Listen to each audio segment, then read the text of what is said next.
No news is bad news. No news is bad news. And by the way, that's not just true if you're a manager. That's also true, let's say, if you have any kind of professional service, if you're a client, if you've got clients and your client is not giving you critical feedback, if you're a startup founder and your investors are not giving you critical feedback, it really goes 360 degrees around. If you're only getting affirming feedback, chances are you're not asking the right questions in the right ways.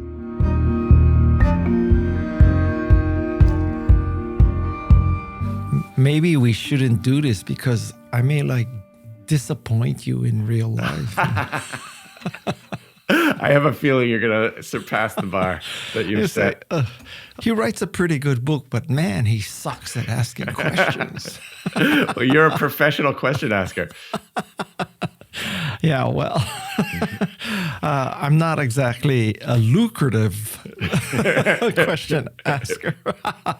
Good morning. This is Guy Kawasaki, and this is another episode of the Remarkable People podcast. And as you know, we're on a mission to make you remarkable. And after reading the next guest book, I figured out that if you can ask good questions, it's a very important skill for being remarkable. So the guest is Jeff Wetzler. Now, he's really a visionary leader in learning, really, and asking questions. And he has written a book called Ask, which, I love one-word titles, right? I mean, it's like, what's the book about? Well, duh, it's Ask. So he has spent decades, although he doesn't look that old, helping organizations. He even had a stint at Teach for America, which is, I think it's just a great idea that kids after they graduate, serve 1 or 2 years teaching other younger students. So I want you to get ready to rethink about how you listen and you ask and you lead and work with those around you. So welcome to the Remarkable People podcast, Jeff. Thank you, Guy. It's so great to be with you. So let's start with a very easy question. And the easy question is, do you believe in the concept of this great white male purple cow, black swan visionary who can intuit what people need or think what they need before they even know it? Or, which is to say that are there some people in the world, maybe people like Steve Jobs or Elon Musk, who don't need to ask questions because they're so gifted? Well, I do believe that there are people who can take in signals and process those signals in very interesting, insightful kinds of ways. And across the spectrum, I think Steve Jobs, Elon Musk, other people have a lot of talent at doing that. Even they don't always get it right. And I think the rest of us are mere mortals. And for us mere mortals, trying to guess, trying to go on our intuition, the research shows is quite often pretty unreliable. We end up with the wrong conclusion. And sometimes we end up with the wrong conclusion, even or especially in relation to guessing what the people who are closest to us in our lives actually know and think and feel, whether our longtime spouse or our business partner or our colleague. We get overconfident because we think, I've known them for years. Of course I know what they think, but we don't get it right. And why don't we get it right? Because you would think with, that amount of exposure and the duration of exposure, we should be able to get it right. I mean, I think that at the simplest level, we don't get it right because we're not them. We're us. We see the world through our lens. They have their own experience. They are not a static person. They're changing all the time. There's really interesting research that shows that even the best advice that we often get for how to do this doesn't work. So for instance, one piece of advice we often get is try to read their body language.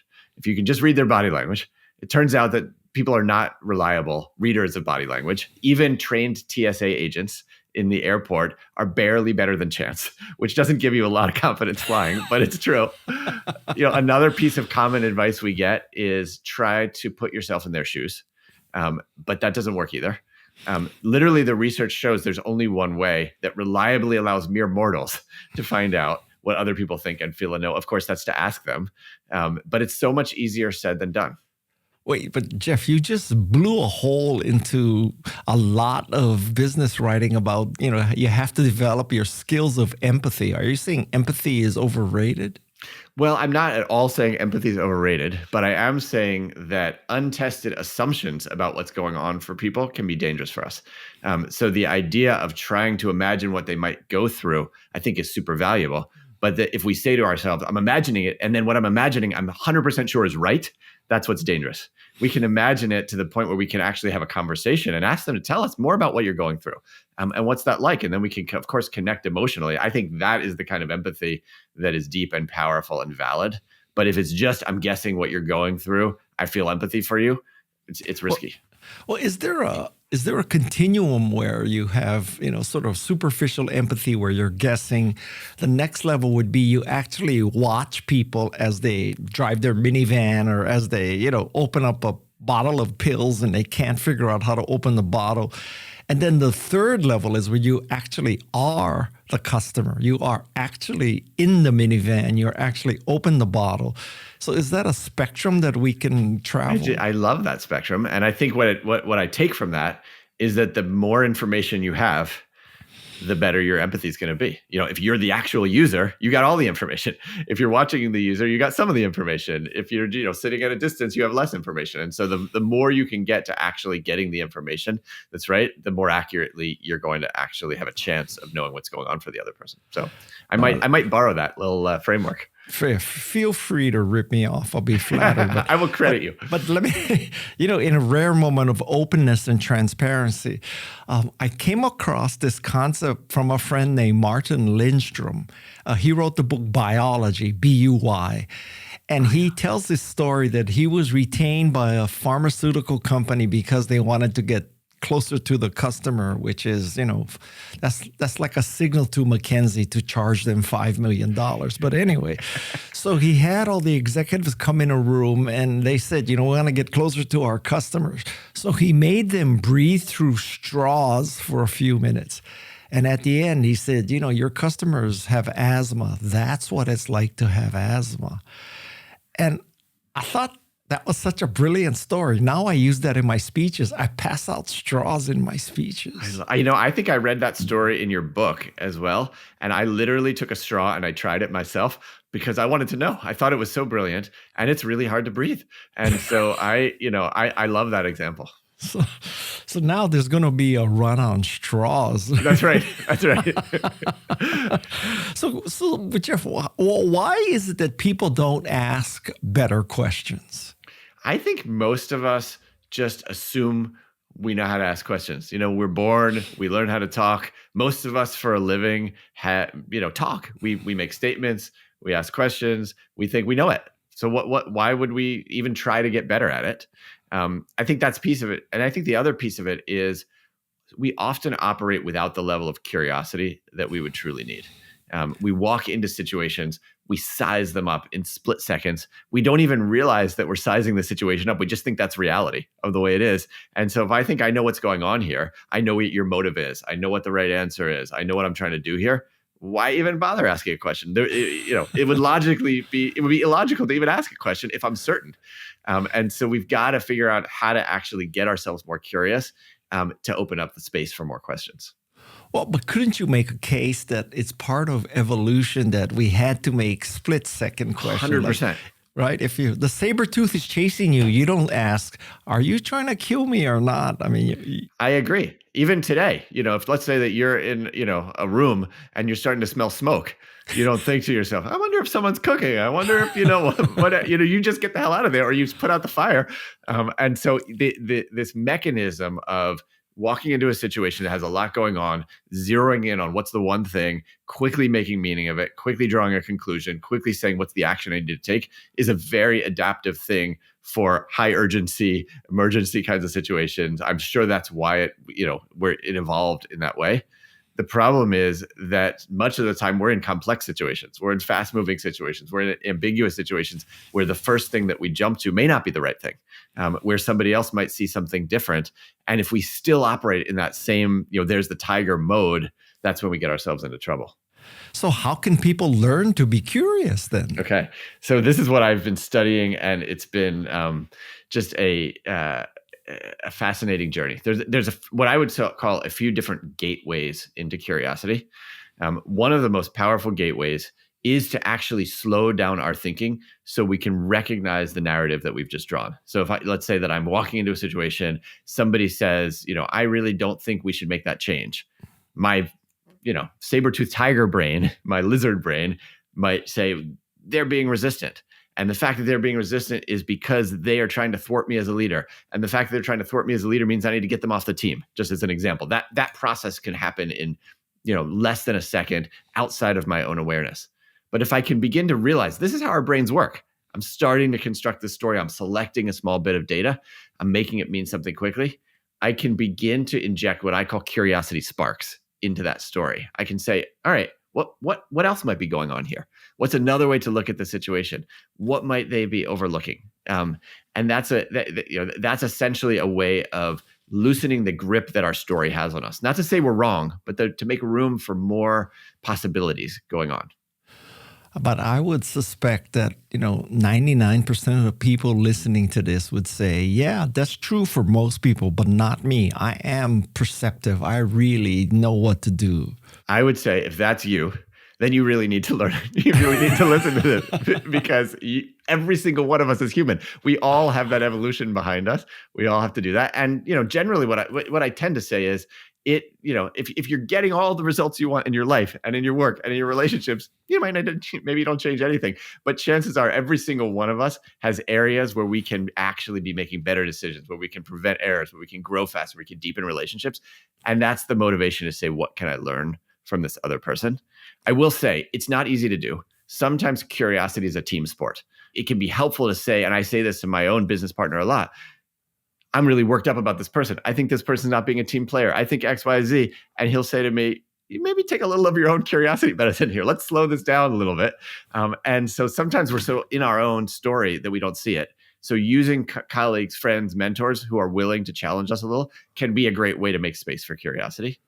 It also turns out, I've discovered in writing the book, and especially and increasingly so, that friend can be your favorite AI chatbot too. You can take your rant about your least favorite politician or your enemy or whatever. You just dump it in and you say, how could anyone like this person? How could, and then you just right at the end, what might I be missing? And in the privacy of your own desk, your office, your phone, whatever, you get back some very interesting considerations. Not to say that your story is 100% wrong, but to say, here's some other ways to understand what's going on. And those other ways of looking at it can give you some degrees of freedom to ask new questions, to learn more things. Okay, I'm typing Elon Musk into ChatGPT right now. And add, what might I be missing? What else? What's another way to look at this? As soon as this recording is over, I'm going to do that. I want to know what it makes you think. All right, so now you built the case about slowing things down, using AI, getting your friends and colleagues to push back on you. But the next question is, well, who do we ask questions of? Because there's a lot of people around me. I mean, how do I pick who to ask? Yeah. Well, so first of all, I'll say a lot of people say to me, it's great to ask questions, but there's a lot of people that I have no interest in asking questions to. I have no need to ask them questions. I just completely disagree with what they have to say. I think that they're even dangerous. And my contention is there is something important and interesting to learn from every single person. If you're talking to your enemy, someone that you actually think is quite dangerous, the thing you need to learn from them is what's their next move going to be so that you can figure out what to do about that move. If you're talking to someone that you deeply disagree with, the thing that you need to do is understand where did they get to their views in case you want to influence them. And it's a very well documented phenomenon in social science that you're actually more influential at influencing someone else if you know where they're coming from, if you demonstrate curiosity to them. They even perceive you as more reasonable, more likable, and more influential just by asking them questions. So even if you don't care about learning from anything from anyone, just by asking them questions and learning, you're going to influence them better. But chances are there's going to be something in there that's also going to be interesting and important to you as well. So that's why you can learn something from an Uber driver with a flag that is... Exactly. You watched the TED Talk, I take it. Or I maybe read read your the epilogue of the book. book. It's both. It's in both. Yeah. You think this is the kind of podcast where the producer hands the Wikipedia entry to the podcaster and says, "Okay, have at it, bro." You did your homework. I did my homework, absolutely. So, as the Japanese say, we have a word for this. As a maven in asking questions, what do you think of polling? Because I mean, talk about asking. Polling is asking. I think I mean, I would say that anything is better than not asking. And so if you're doing a survey, if you're doing polling, that's good. That's better than the alternative. But it's only going to get you the surface level. It's gonna get you, I like this person, I don't like this person, I would buy this product again, I wouldn't buy this product again. That's really good to know. You can start to do that. But I would say, to me, the poll is just the door that you have to open, and then you have to walk through the door. And walking through the door gets you, then requires, I think, a level of dialogue of like, how come? Tell me the story. Why? What would make it better? What would have to be true for you to actually change it? So there's all kinds of deeper things that I think surveys and polls are less good at getting to, but they can be the opening for you to go deeper with someone. All right. So why don't you just give me like the methodology for optimal asking? You gave us optimal curiosity. Just go down the Jeff Wetzler checklist for optimal asking. So I will just give you the kind of, at the high level, what I call the ask approach. This is the 5 strategies or the 5 steps that essentially gives you the greatest possible chance of finding out the things that other people think and feel and know that they are likely to not tell you otherwise, but that you might otherwise need to know. And we can talk more about that. But at the highest level, number 1, I call choose curiosity. And we've been talking a bit about this. But basically, nothing else, I would say, matters if you're not genuinely curious to learn from the other person. It will just seem like a gimmick or a technique. It will not be authentic. On the other hand, if you're genuinely curious, if you really want to understand someone, you will radiate an energy that they can tell you're interested, that makes them more likely to want to actually share with you. And I don't look at curiosity as a trait that some people lack and other people have. I look at it as a choice, as a decision that's always available to us. So we can talk more about that, but that's number 1, choose curiosity. Number 2 is a recognition that, let's say, even I am wanting to learn from you, I am curious. If you don't feel safe to tell me your truth, especially if it's a hard truth, and this is where a lot of Amy Edmondson's research comes in, I'm not going to learn from you. I learned this the hard way as an operating leader. You mentioned I was an executive at Teach for America. I came in from the business world, and I figured if I have a question for someone, they're going to tell me. If they're struggling, they're going to let me know. And I quickly learned, especially as I was working across many different lines of difference, people were intimidated. They didn't actually feel safe. And I'm thinking, it's just me. Well, I'm here to help. And they're thinking, this guy could fire me. Why would I tell him the truth? And we had some near collisions because of people not telling me the actual truth. So make it safe is all about lowering those barriers, making it more comfortable, easy, and appealing for people to share with you their real truth. And we can get into what that looks like. Number 3 is called pose quality questions. This is the heart of the ask approach. This is basically to say not everything that has a question mark is a quality question. My definition of a quality question is simply a question that really lets you learn something from someone else. And I distinguish between crummy questions versus quality questions. And in the book, and we can talk more, I share a set of strategies. And it's not like there's 50 or 100. Like if you can learn maybe a 10 or a dozen strategies, you will radically expand your repertoire of what you can actually learn from someone else. So that's posing quality questions. Wait. Before you go on to number 4, give me an example of a crummy question. Isn't that right? That's one of my favorite crummy questions, because people, will say something and they'll be like, right. They may genuinely want to know, do you agree with them? But when you say it like that, it makes it much harder, especially if they don't feel safe to tell you. I'll give you another one that I talk a lot about with groups. I did this yesterday. Just the question this, does that make sense? So you give someone some instruction or some explanation. You say, does that make sense? And most people in the room say, like, I ask that question all the time, but it's a crummy question for a couple of reasons. One is it can make someone feel stupid if they don't understand it. 2 is when someone says, does that make sense? Are they asking, do you agree with them or do you understand what they say? So if you ask, does that make sense? And someone nods, you have no idea if they're just nodding because they agree, but they understand, but they disagree, or the other way around. So you can very easily redesign that question to make it higher quality by saying something like, so what's your reaction to that? How does that land with you? What does that make you think? How does that sit with you? Any of those are questions that are much more likely to help you understand the other person's thinking about your own thinking. So if they disagree, if they see gaps, you're far more likely to be able to do that because it makes room for what, the fancy term is disconfirming data.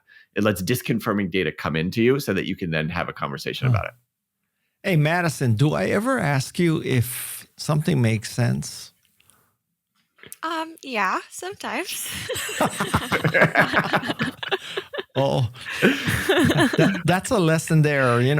Be careful what you ask on a podcast recording. But anyway, I love it. I'll tell you, I think it's so common. We all do.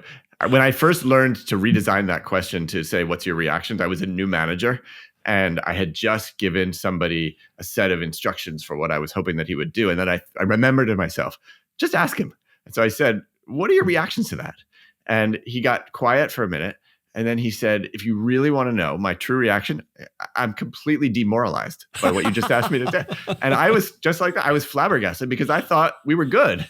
But he said, what I discovered is he had a whole different set of information about what our clients needed and were asking for than I did. And so what I asked him made no sense to him to do based on the information he had. Within the span of about 5 to 7 minutes, we cleared it all up. We got back on the same page. But had I not taken literally the 3 seconds to ask the question, what's your reaction to this? He would have, either done the wrong thing or just not done it. He would have resented me. Our relationship would have suffered. We wouldn't have served the client well. Wow. And so people say, I don't have time to ask questions. And I say, it doesn't take long. Just, 3 seconds to ask a question and you can save yourself weeks and I think a lot of, heartache and money too.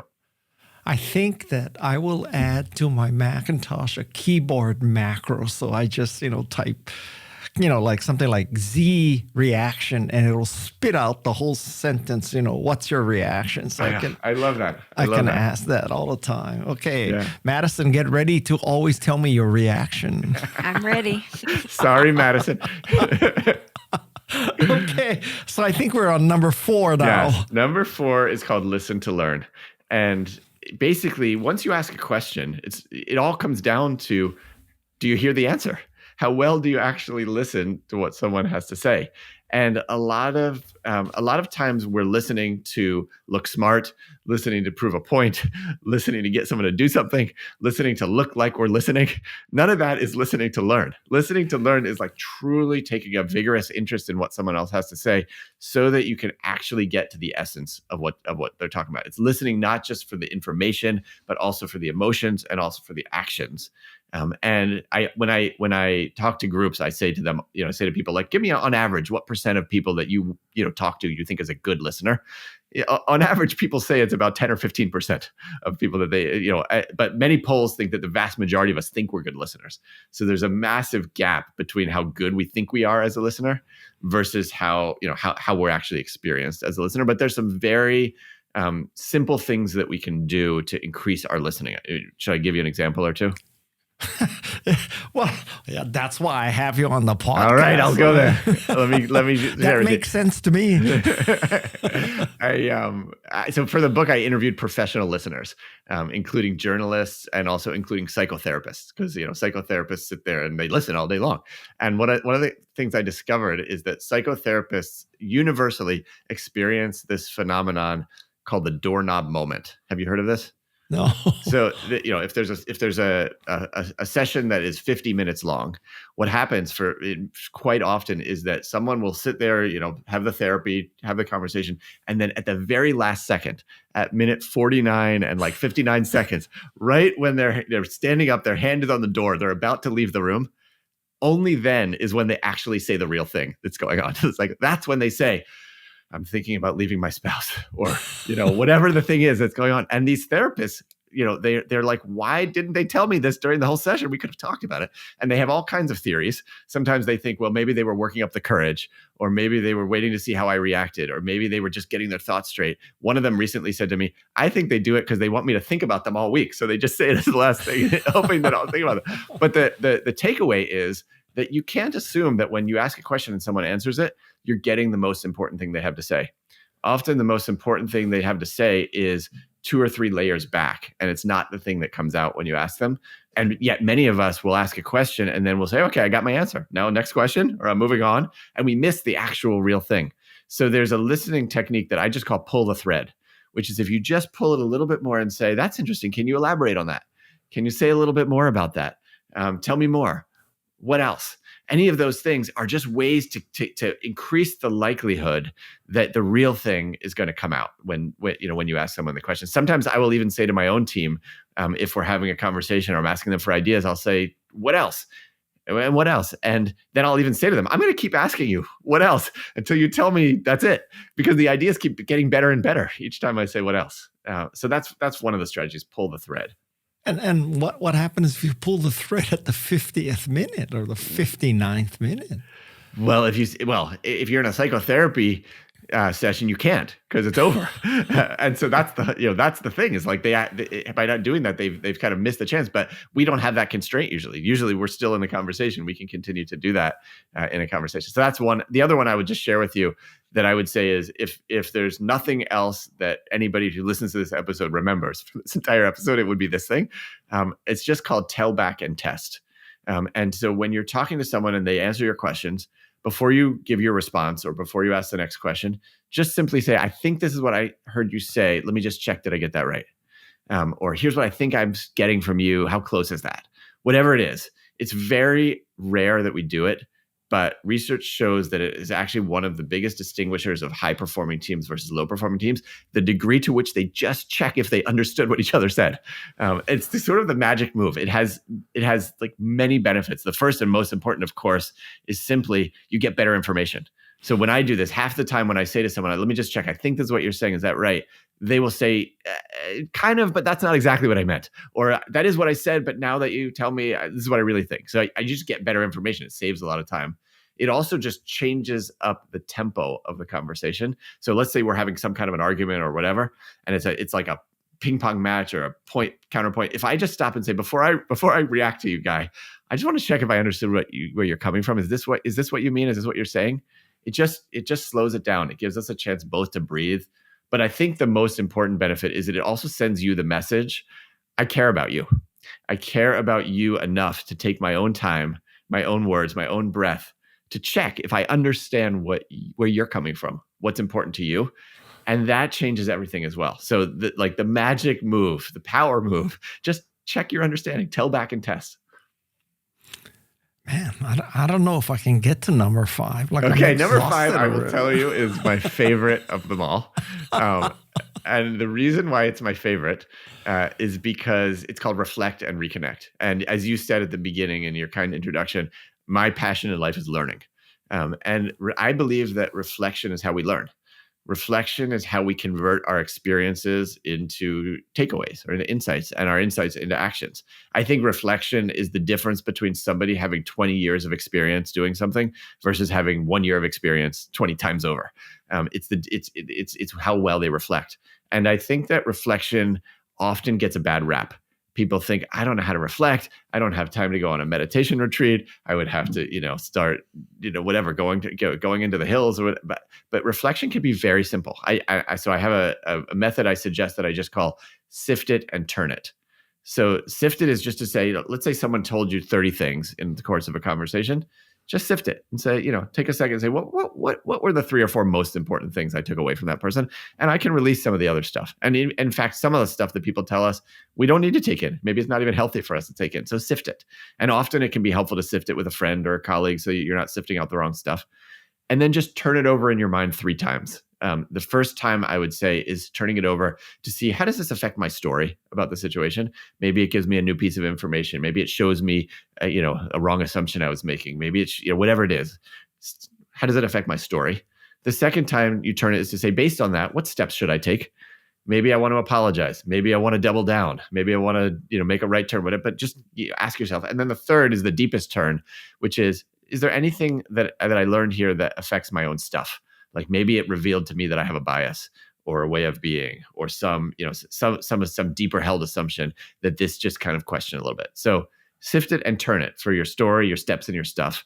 And then the reconnect part is the closing the loop. It's basically to say this whole ask approach is not just about me taking things away from myself. It's about connecting back to the other person and saying thank you for taking the time.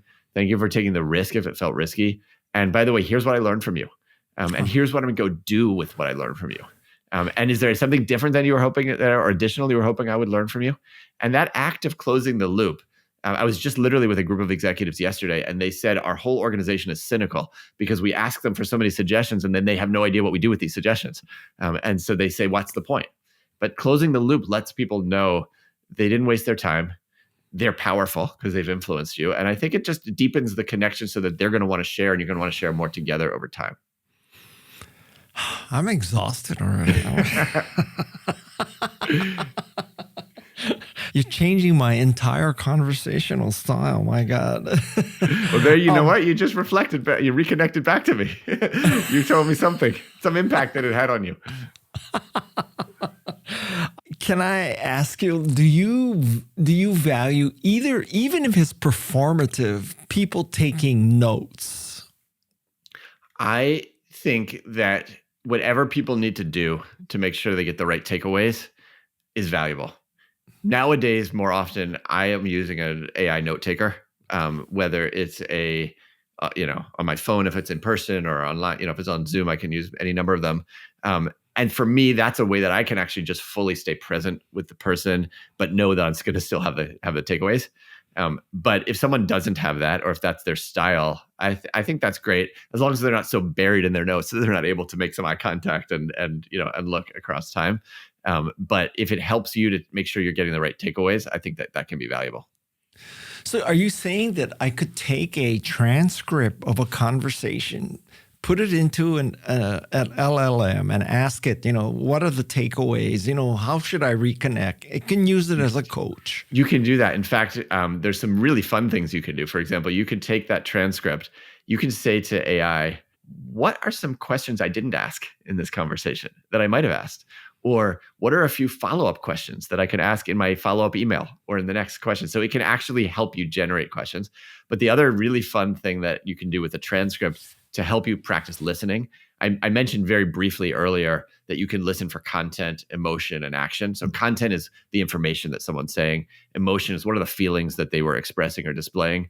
And actions are what are the behaviors that they were doing in the conversation. You can literally take a transcript and ask it to help you listen for those three things. So you can say, at a content level, what were the most important facts and arguments that were being made? At an emotion level, what were they expressing and displaying? At an action level, what behaviors were they doing in that conversation? And you can check it against your own listening to that. And in a way, it can really help you to train your brain to not just listen, because most of us just listen through one of those three channels. Now, let's get a little more granular here. So are there differences when you're talking to women versus men? Are there differences when you're talking to old versus young? I mean, the 5 things were kind of generic across all human beings, but do you have to change things up for old, young, gender, stuff like that? I will say I do believe that they are generalizably applicable, but there is some interesting research about the ways in which lines of difference can exacerbate some of the challenges that the ask approach is trying to solve. So like the biggest problem that the ask approach is trying to deal with is people not telling us the real truth. Is people actually knowing and feeling and thinking things that they don't have to be bad things. They could be ideas too, but just not telling us. There is a phenomenon called protective hesitation that someone named David Thomas, who was a researcher at Harvard Business School, is now the president of Morehouse College. He coined the term, and it basically refers to the idea that women and people of color are less likely to get honest, direct developmental feedback than other people, because their colleagues, their bosses, and mentors are engaging in this protective hesitation, which means that they are both trying to protect the women and people of color from getting feedback or input that might be biased or that might perpetuate some kind of oppression, but they're also protecting themselves from getting accused of that as well. And so for both of those reasons, they're not learning as much. And so that can be an especially important situation in which to be using some of these ask methods. And then the other thing that is well documented is that psychological safety can go down across any lines of difference, whether that's a cultural difference, power difference, gender difference, race difference, et cetera. And so those are the ways in which I would say that kind of dynamics of difference play into this. Are there telltale signs? I'm listening to this. I'm using I generally. People are listening to this and they're saying, well, can you just give me some tells that, obviously I should figure out that I am a lousy question asker? Like, how can I self-diagnose? Definitely. There's a few. I would say if you look at any conversation, you could take a transcript from AI or you could just listen to a conversation, and you could literally plot out the ratio between two things: statements and questions. You can divide everything into statements and questions, and you can look at the ratio of what are statements to questions in a conversation. If your ratio is a lot of statements and very few questions, overall, you are a lousy asker because you're just not asking many people that questions. Now, of course, if you're being interviewed or if you're giving a lecture, then that's one thing. I will tell you that at least mentally, I try to achieve a ratio of my talk to the guest talk at 90-10, 90-10 being 90% Jeff, 10% me in my podcast. I've seen that in your episodes, yeah. and I think the way that you get that done is by asking questions. And so if your ratio is flipped the other way, you've got some improvement to do. So that I would say that's one. I'll just give you two others. If you're a leader and you're not getting critical feedback from the people around you, chances are you're not asking the right questions, or you're not asking the right questions in the right ways, because the people around you undoubtedly have observations and feedback and ideas of what you could be doing better. So if you're not hearing that, that's something that you should take notice of. And then the third thing I'll just say is, if your questions generally start with words like do or don't, would or wouldn't, is or isn't, chances are you're going to be getting surface level answers because you're getting yes, no answers, versus if your questions are starting with what, how come, those are going to be open. Those going to give you richer information. So if I'm a manager, can I paraphrase what you just said, which is to say I love this. Yeah. You're a fast learner. No news is bad news. No news is bad news. And by the way, that's not just true if you're a manager. That's also true, let's say, if you have any kind of professional service, if you're a client, if you've got clients and your client is not giving you critical feedback, if you're a startup founder and your investors are not giving you critical feedback, it really goes 360 degrees around. If you're only getting affirming feedback, chances are you're not asking the right questions in the right ways. Well, you heard Madison say that I often ask her if something made sense. So. But I also heard that you have a relationship with Madison, because I observed it, where she's also willing to tell you a little bit, more. And I think that's probably healthy. There is no question that Madison is willing to tell me negative things. Yes. The real deal. So you're doing something right. So, much of our discussion has been focusing on asking the right questions. So now we also have to answer the question. So how do I optimize my answers? I would say to optimize your answers, you want to be speaking directly to the question, as opposed to speaking around the question. And I will say that oftentimes people, if you receive what I would call a crummy question, so let's say someone just asks you a surface level, do you believe X or Y or whatever, sometimes you can go further than just giving the surface answer. And sometimes you can also say to them, this is my simple answer, but is there a deeper part of your question? Or is there a question behind the question? Sometimes people will ask you questions that are really them trying to get you to agree with them. And then you can say, I'll share my thoughts, but I'm curious. It sounds like you might have a view on this. What are your views on these questions? And so I often say to people, from the perspective of answering, even if someone doesn't come at you with a quality question, you can help make their question better in those kinds of ways, and that will get a better answer out of you too.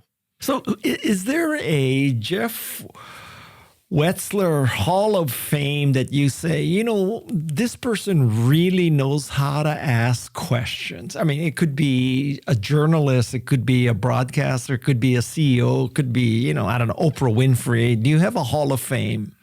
I have different people in different categories. So for the book, I tried to interview, um, one category was CEOs, and I tried to interview iconic CEOs. And the reason I did is because CEOs are notorious for getting lied to. People tend to tell CEOs what they think the CEO wants to hear, what they think is going to make themselves look good, what they think is going to get their agenda through. And so I said to CEOs, and this included people like Bill George of Medtronic or Irene Rosenfeld, who ran Kraft for a while. I said to them, how did you get the truth out of people, especially several layers away from you? And I'll never forget, there was one common theme. They basically said, if I want to get the truth out of someone, I'm not, especially someone junior, I'm never going to bring them to my office and make them sit across the intimidating CEO desk from me and assume that they're going to tell me the truth. Like, Irene Rosenfeld from Kraft basically said, I'm going to go to the cafeteria. We're going to have lunch together. Bill George said, I'm going to do a ride along.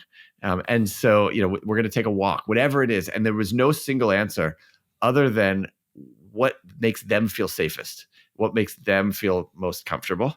And so it was so interesting to me, and this is why I would name both of them as heroes, for example. It's not even about the questions yet. It's about the setting that they create, the safety that they create for people to then open up. And when you have that right tone and that right setting for connection, it takes a little pressure off of, do you have the perfectly worded question, because you've got the level of safety there. And I know you have kids. I have a teenage daughter, and I find that this applies to my relationship with my daughter as well. When she comes home from school and I say to her, how was school? I get stonewalled. I get absolutely nothing. When I say to her at dinner, what did you learn today? Nothing. If I want to actually get the truth out of my daughter, I have to stay up until 11 p.m. when she's done with her homework and she's done talking to her friends and she wants to hang out with me in her room. And at that hour, my body wishes that I was asleep. But if I want something from her, that's the setting. And so that's what I learned actually from these question heroes, is that it's about the other person, and you've got to go to where they feel most comfortable, and then you're going to learn what you want to learn. Okay, so that's the category of CEO, but how about the category of journalist or TV personality? Yeah, so in the category of journalists, there's a journalist named, actually there's two that I will name two heroes here. One is Jenny Anderson. She is an award-winning business journalist. She actually also just wrote a great book that came out. And what she said to me is that when she does an interview, she will she usually asks the person that she's interviewing for permission to record the interview. And then she will go back and listen to the recording, and she'll listen to it 2 or 3 or 4 times, literally the same recording. And she said, every single time I listen to it, I hear something completely different than I heard the first time. And I think to myself, she is a professional listener, and she's not getting the most important stuff the first time. It takes her 2 or 3 or 4 times. The rest of us barely ever do that. We just have our conversation and we move on. But to me, she's a hero for just recognizing the limits of her listening and all of our listening, and to go back. And then the other journalist I'll just mention is Amanda Ripley. She recently came out with a book called High Conflict, which is a great book.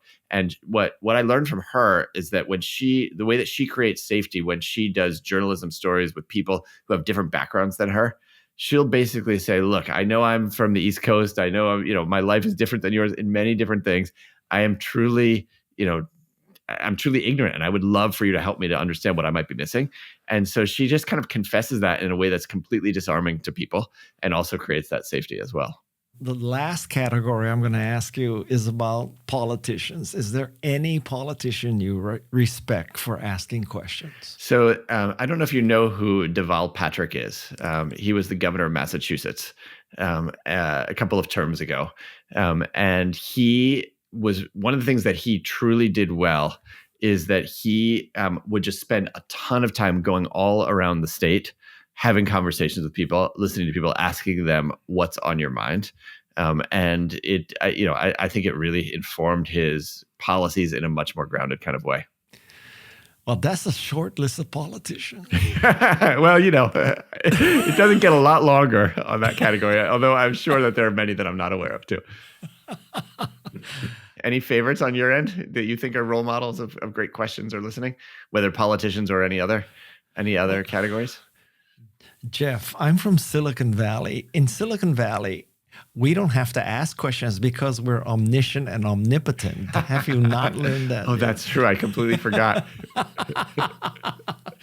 Think of my history. I work for Apple. Okay, enough said. End of discussion. Did that make sense? Perfect sense. All right. So 3 more questions. First of all, because I know you in your book, you kind of, the whole book is about asking questions, but at the end, you kind of like drove it home by asking about mastery. So question number 1 is, how do you master asking questions? Yeah, I would say that the way that you master it is really no different than how you would master any other important skill. And it starts with recognizing the limits of where you are right now, recognizing where you might not be as good at it. So, for example, paying attention to what is my ratio of questions to statements. And if I start to see that ratio is off, then I get a little insight, or starting to actually look at or audit the kinds of questions that I'm asking. And, in the book, we see high quality questions versus crummy questions. If I start to see that I'm asking crummier questions. So some of it just starts with awareness. And the fancy term for that is conscious incompetence. It's becoming more conscious of the ways that I'm incompetent in this. And then the thing to do is just to start to pick it off little by little. So maybe you want to start by learning how to better ask for people's reactions instead of saying, does that make sense? You just start to kind of force yourself to say that. You might even write it down on a card and have that card in front of you. You might even tell other people, hey, I'm trying a new kind of question. And then you practice that enough times that you start to see how to make it your own, and then it starts to become fluid. Then maybe you want to go to the next cycle and you say, all right, now I'm going to try to become a little bit better listener. Let me start by practicing pulling the thread. And you just do that over and over again for each of the different chunks that you want to do. And that's how you start to build your repertoire. And then what I say is you got to level up. It's one thing to do that in low stakes situations. Then you say, all right, what's the next higher stakes situation I can do that in? And you don't start in the high stakes situations, but once you've gotten better, you try that again and again and again. And that's how it starts to become more of a superpower. And that's when I'm consciously competent. That's right. And you want to get to the place where you're unconsciously competent, to the point where you don't even have to think about it anymore. It just comes naturally to you because it's built into your repertoire.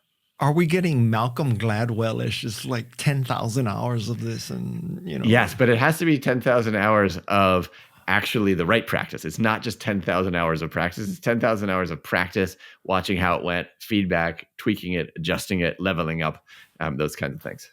Well, I have surfed for about 10,000 hours and I'm not getting any better. So. I have a feeling you're probably a lot better than when you started, though. That's not hard to say, but yeah.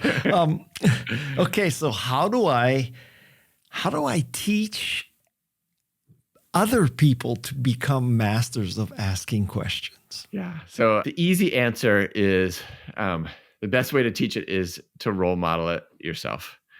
So the more that, if you're a leader, the more that the people on your team are seeing you admit that you don't know something, ask a follow-up question, shut up and listen instead of just taking over the meeting and telling them what to do. Any number of those things, that sends a super powerful message to people about what you value, and they will imitate your behavior. You can also, of course, actually put people in situations where they're being taught this kind of stuff as well. You can call people out to reward that. So not just rewarding, hey, you hit your sales goals, but also, hey, you asked the best question that we haven't thought about yet. That pushed our thinking. And so what you actually elevate, you can even hire for it. I remember in my first job out of college, I worked for a company called Monitor Group that literally was hiring for a proclivity to do this stuff. And after they made me do a whole performance task and presentation in front of a group of people, somebody sat me down and they gave me a bunch of critical feedback. And I thought they were giving me this feedback to tell me why they were about to not give me the job. And I think I said, so does that mean I don't get the job? But really what they were trying to do is they were trying to see, was I going to be defensive or curious about the feedback? Was I going to try to like push back on it? Or was I going to say, that's interesting, how come? And tell me more. And so you can literally build this into your hiring practices too. All right. And the final and most important question about mastery is, how do I help my kids become master question askers? Yes. Maybe we should interview your daughter. You could interview my daughter or my son, who is actually now working out at Silicon Valley as well. But to me, the most important thing first of all, the thing to say is that kids are born curious. And so I think that, kids ask by age 4, they're asking between 25 and 50 questions per hour. And parents of young kids, nod and they say, absolutely, that's what they're doing. What's fascinating is that those same exact kids in school ask 2 questions per hour. And so there's something very different going on when they're not constrained. I think it's because schools basically have a model where we tell kids, sit down and shut up and give me the right answer. Stop asking so many questions. And I was talking to a group 2 weeks ago, and somebody said to me, when I was a kid, my parents were so sick of my questions, they offered to buy me an ice cream cone if I would stop asking so many questions. So the thing I would say to parents, if you want curious kids, is don't beat the curiosity out of them. When they ask the questions, take the questions, give them honest answers to those questions, admit to them when you don't know the answer to the question and say, that's really interesting. Let's go find out together. What could that be? The way in which you respond to their questions will send a lot of messages. One of the exercises I do with groups is I say to people, stand up if as a kid, someone discouraged you from asking a question. Yesterday, 80% of the people in the room stood up. It was usually it's about half the room, but just the amount of things that we do to tell kids stop asking questions, to me, is tragic. And so if you're a parent and you want your kids to be curious, encourage those questions, fuel that fire. I have to say, Jeff, that we have interviewed about 260 people, and probably this episode, I feel the most convicted in doing things wrong. I feel like I owe you an apology. I look at this as a turning point opportunity. So. Well, I appreciate your learning spirit to the whole thing as well. And especially because I've learned so much from you and your book and your episodes over time. All right, Jeff, thank you so much for being on Remarkable People. I'm serious. I got a lot of thinking to do after this episode. I'm going to from now on, when I meet people, Jeff, I'm going to say, hi, my name is Guy Kawasaki. What's your name? And they're going to say, and then my next question is going to be, what's your reaction? What's your reaction to that? I love it. Well, thank you for having me on for such a great conversation, and also for listening so seriously and taking it all in as well. It means a lot. And, everybody out there, if you want to be a better manager, leader, or parent, you definitely need to pick up this book. It's called Ask by Jeff Wetzler. So let me just thank everybody here. So thank you for being on this podcast, Jeff, obviously. Thank you. Thank you, Madison, for dealing with my incompetence as a question asker. And thank you, Tessa Neismer, for the research you did on Jeff, and also to the sound design team. That's Jeff C. and Shannon Hernandez. And so that's it. That's today's episode of Remarkable People. And until next time, ask better questions. Love it. Thank you. Bye-bye.